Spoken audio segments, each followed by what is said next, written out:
بسم الله والحمد لله والصلاة والسلام على أشرف الأنبياء والمرسلين وعلى آله وأصحابه أجمعين ومن تبعهم بإحسان إلى يوم الدين. السلام عليكم ورحمة الله وبركاته. دوستان عزیز، درس تجوید را از کتاب تجوید نوین دوام می‌دهیم و موضوعی که ما قرار داریم این مخرج حرف ها می باشد و درس این موضوع مخرج حرف های صاد، سین و زای. مخرج حرف صاد نوک زبان به ریشه دندان های پیشی پایان می رسد و قفای زبان به بالا برداشته می شود. این حرف صفت استعلا را دارد، یعنی قفس خوانده می شود.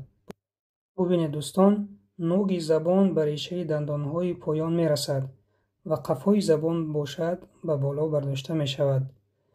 بیایید اکنون مثال ها را می خوانیم. سا. نگفتن آمد که در وقتی تلفظ حرف صاد لبها به پیش برآورده نمی شوند. بعضی ها خطا کرده سا خوانده لبها را به پیش می برآورند.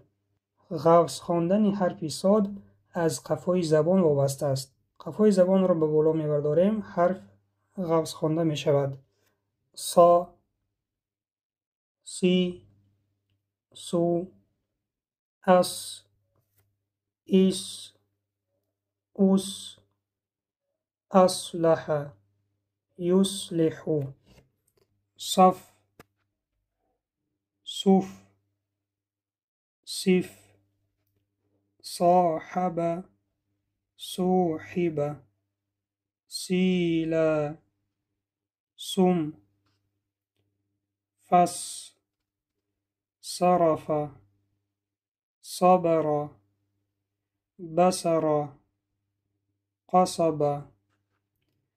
صبرو حرف با با سکون قلقله خوانده می شود. صبرو. صیف، نصر، ینصر، استبصر، یستبصر.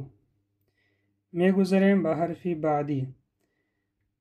مخرج حرف سین نوک زبان به ریشه دندانهای پیشی پایان می رسد. ببینید در اصل دوستان به مانند مخرج حرف صاد، فقط فرق در آن است که قفای زبان در اینجا برداشته نمی شود. ببینید قفای زبان برداشته نمی شود در وقتی تلفظ حرف سین و در وقتی تلفظ حرف صاد باشد ببینید قفای زبان برداشته می شود، چون که این حرف استعلا است، قفس خوانده می شود.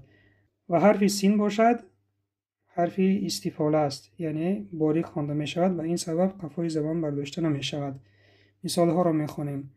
س، سی، سو، اس، ایس، اوس، اسس، یؤسس، سم، سم، سیم، سار، یسیر، سورة، یسر، سفر، سقر، فرس، مسلک، مسکن، مسلم، مستقیم، اسلم، یسلم، استیسر، یستیسر. میگذاریم به حرف بعدی. مخرج حرف زای نوک زبان به ریشه دندانهای پیشی پایان می رسد. ببینید دوستان به مانند مخرج حرف صاد و حرف سین نوک زبان به ریشه دندانهای پایان می رسد. مثال ها را می خوانیم. ز، زی، زو، از، ایز،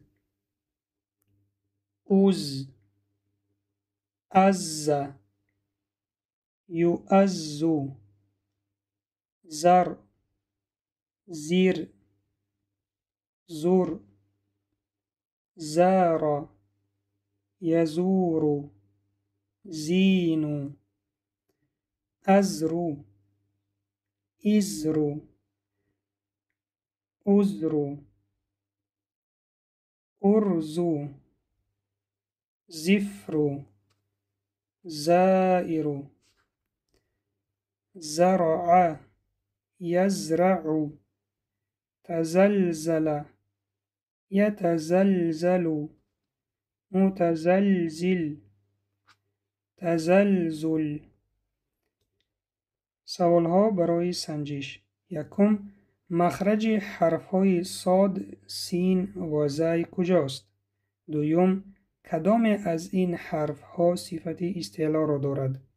وظیفه خانگی، مثالهای حرفهای گذشته را حداقل 3 مرتبه خوانید و جایهای اساسی آن را در دفتر کاری خود نویسید.